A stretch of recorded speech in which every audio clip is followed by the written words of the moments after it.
સુરેન્દ્રનગરના કલેક્ટર 1500 કરોડનો ભ્રષ્ટાચાર કરતા કેન્દ્ર સરકારની એજન્સીએ ગુજરાતમાં આવીને પકડ્યા. કેન્દ્રમાં સરકાર ભાજપની, ગુજરાતમાં સરકાર ભાજપની, તો ગુજરાતમાં કેન્દ્રની પોલીસ આવી ગુજરાતના કલેક્ટરને પકડે એ વાતમાં કઈ શંકા ન થાય? કેન્દ્રમાં કોંગ્રેસ હોય ને અહીંયા ભાજપ હોય તો એમ લાગે કે કંઈક વાંધો પડ્યો છે બે સરકારને. બે બાજુ એક વકલ છે તો કેમ રેડ કરે? દોસ્તો કારણ સમજવા જેવું છે ગુજરાતના એક માણસે. કેન્દ્રમાં એક કંપની છે સોલાર કંપની, એને વડાપ્રધાન હારે બહુ સારા સંબંધ છે. એટલે વડાપ્રધાનને મળીને કીધું કે ભાઈ મારે ગુજરાતમાં સોલારનો બહુ મોટો પ્લાન્ટ કરવો છે.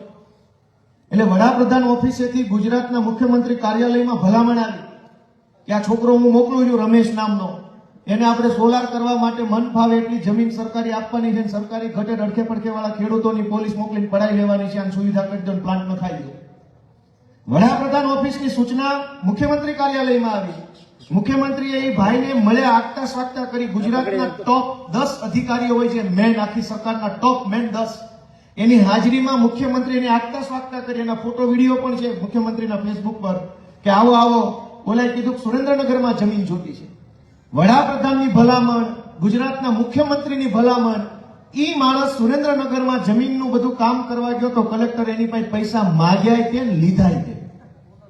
જેની વડાપ્રધાને ભલામણ કરી, જેની મુખ્યમંત્રીએ ભલામણ કરી, ઈ માણસ પાસે કલેક્ટરે પૈસા માગી લીધા. તો ભ્રષ્ટાચાર કરનારની હિંમત તો જોવો, હિંમત તો જોવો એની કલેક્ટરની.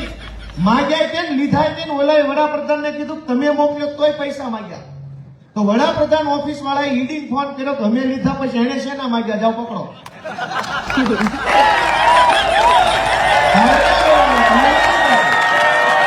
વાંધો ઈ વાતમાં પડ્યો કે ઉપર લેવાઈ ગયા છે, હેઠે વાળા શેના લીધા, અને હેઠે વાળો કેવો કહેવાય છે, એને વડાપ્રધાનની બીક નથી લાગતી. તો આ રાજ્યમાં હાલે છે, હું વિચાર તો કરો.